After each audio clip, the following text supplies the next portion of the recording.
Hello, and welcome to another episode of Point to Point. It's the show from 70% Complete where I drive from one point to another and try to get to the point.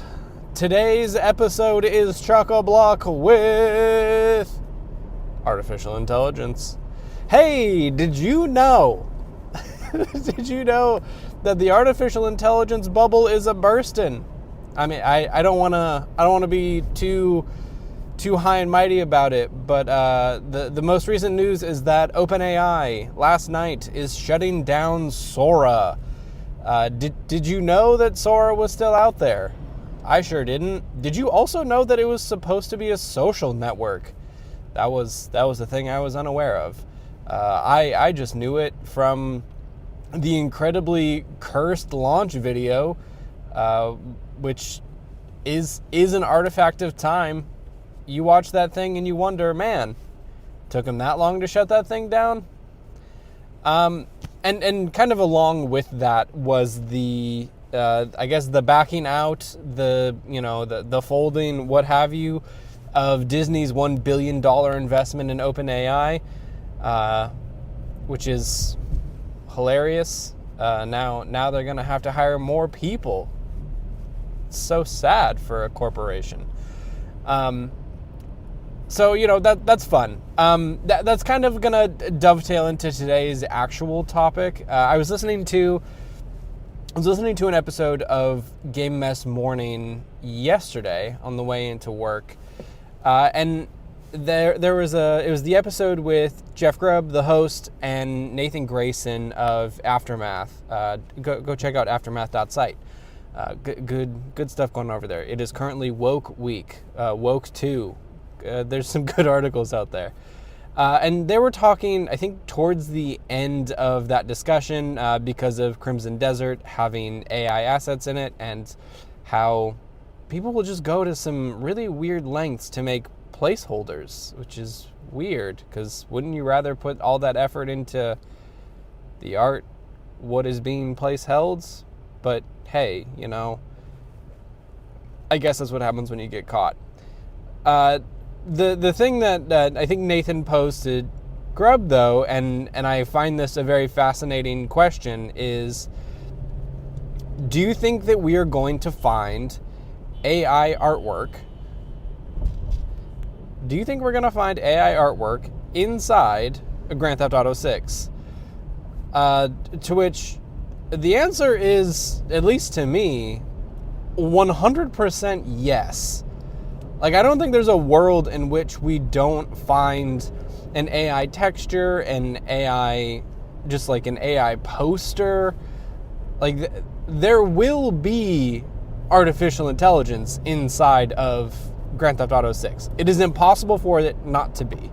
Like, there is enough people working on that, and whether it is at the Rockstar level, at the 2K level, or is just, like, at the person level, there is a 0% chance that there is not one AI asset in that game that will be discovered. Which AI assets that are not discovered in that game, bigger question. But I think that it is impossible for us not to find one of them. I mean, Expedition 33 got caught, folks. Like, I don't know.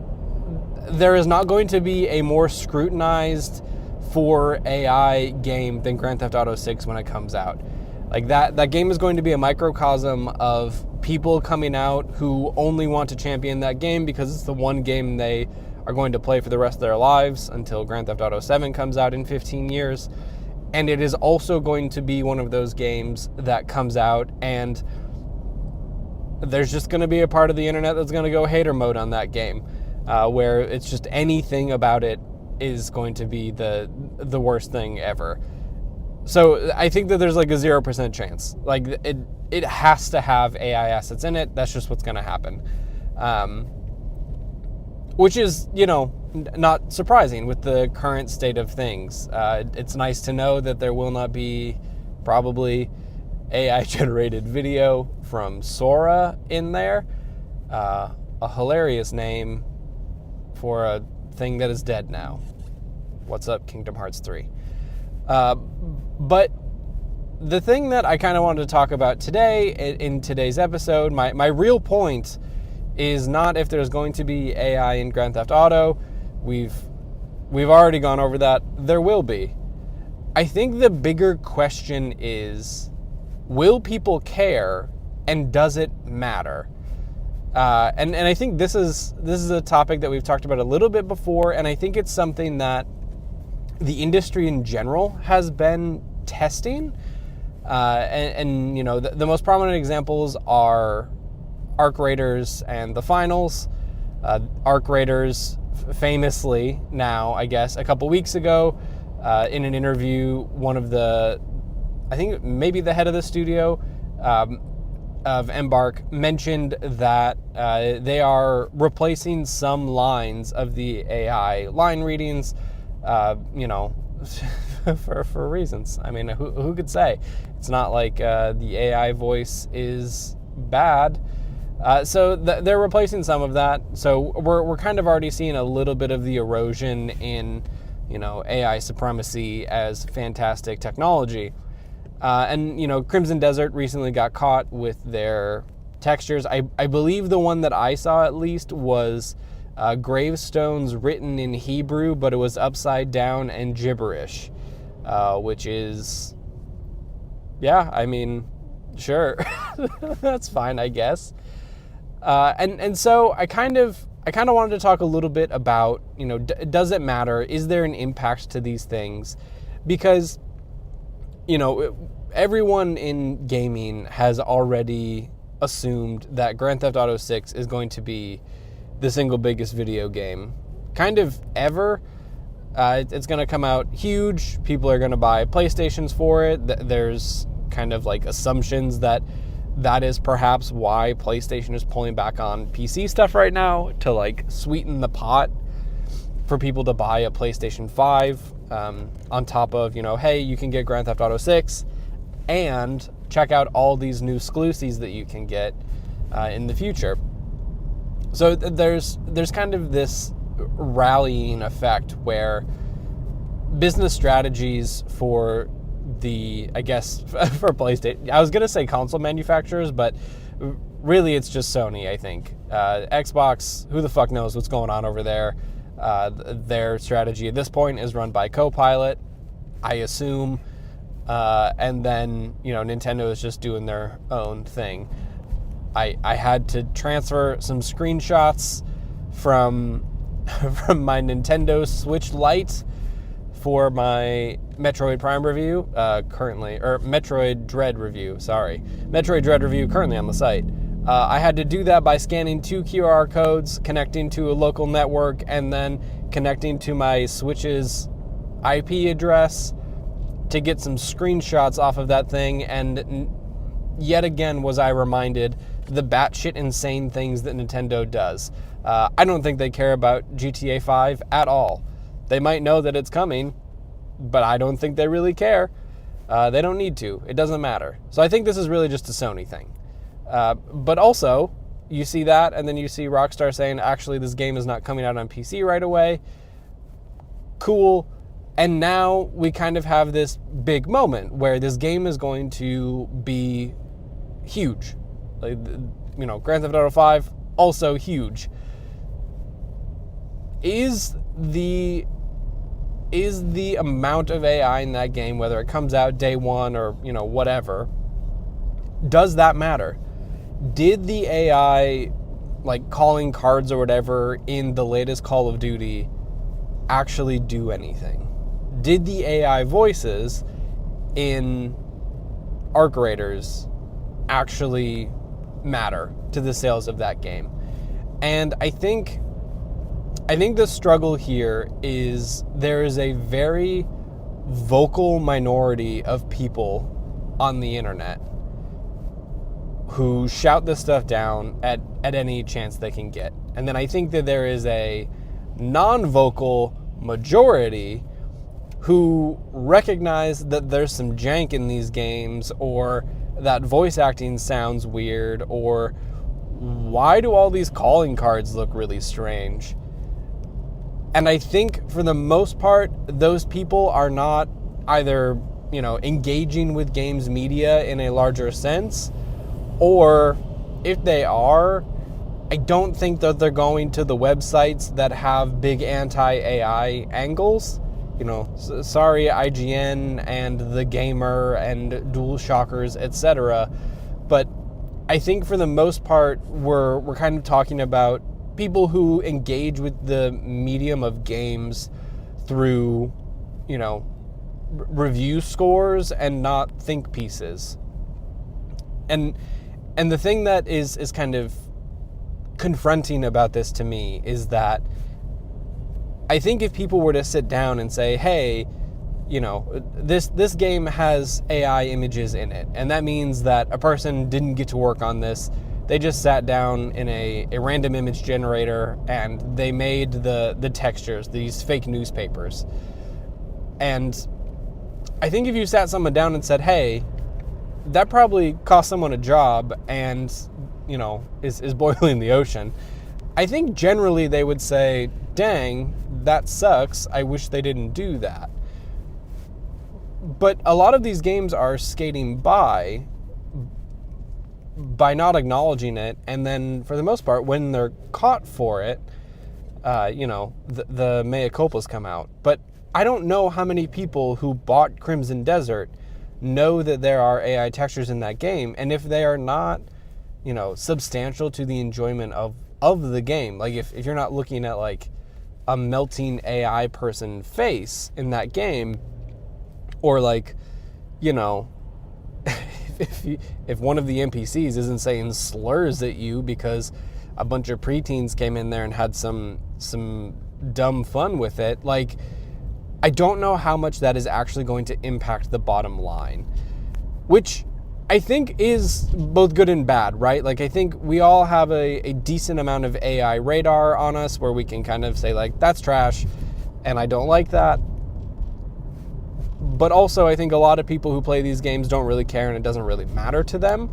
And it's something that is avoidable because also, that's what video games are too, also. Like, we're kind of getting to the point where AI is slowly creeping into games in non-substantial kind of ways that, it's a little chink in the armor every time. But I will say, and this is the thing that kind of gives me hope in the wake of the, Sora being shut down and, whatever else is going on in the AI industry, moments away from a data center collapse one of these days, is it's also not a value add. And I think that that's the thing that's really coming back for me is that, AI in games will continue to happen because, it is easy.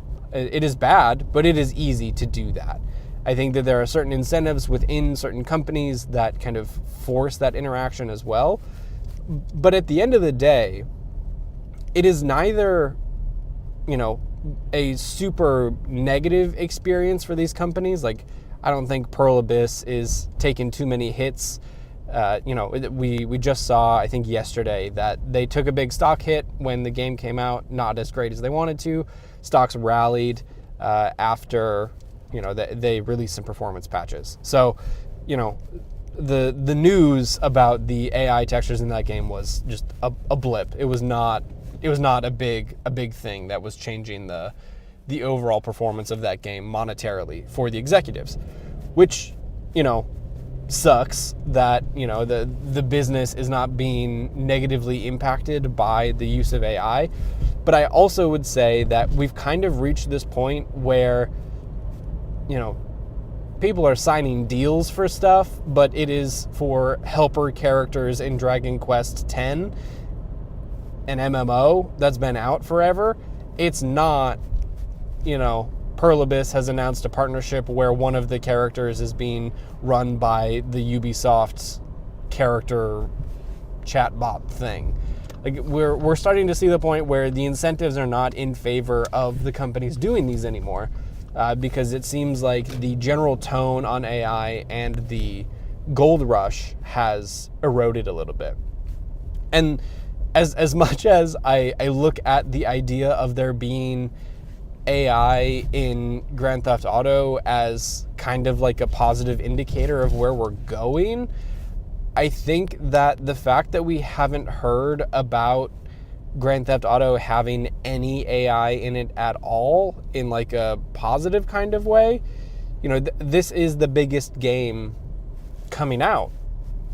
And the fact that they're not saying, and now there is an NPC powered by, our internal Quest model, or, where we're not using an internal GTA AI thing in there, is, I think, a positive indicator that, AI in games will continue to be fringe, and hopefully as the as the bubble bursts and the industry collapses, we won't be seeing too much more of it. But I think it's kind of tricky to think about it, because I don't necessarily love the idea of AI in games. Obviously, it sucks. I think it's bad.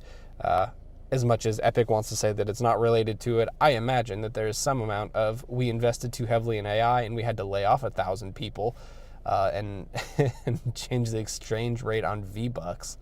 I imagine that those are connected somehow. But I think in general, we're not seeing vast quantities of the visual presentation of these video games being, created with AI tools. It's for concept art via Larian. It is for presentation materials, which I think is what RGG said. Like, it's tertiary parts of game creation. It is not the main forefront. And I think that if there's any amount of hope that we can take in the decline of Sora, the removal of Disney's $1 billion, the, somewhat shouting about AI in games, I think it is that, we are making progress in this, and the fact that the biggest game in the world is not front-loading the AI that it has in it is a positive indicator that, our voices are being heard, and that, we've made games an unsafe place for AI-created work.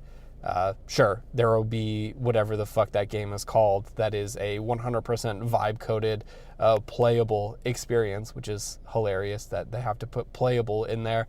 But that's not mainstream.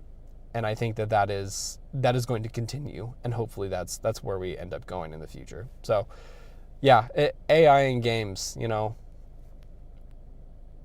man, I just really hope that the AI texture that they find in GTA is hilarious and as useless and as dumb as I imagine it's going to be.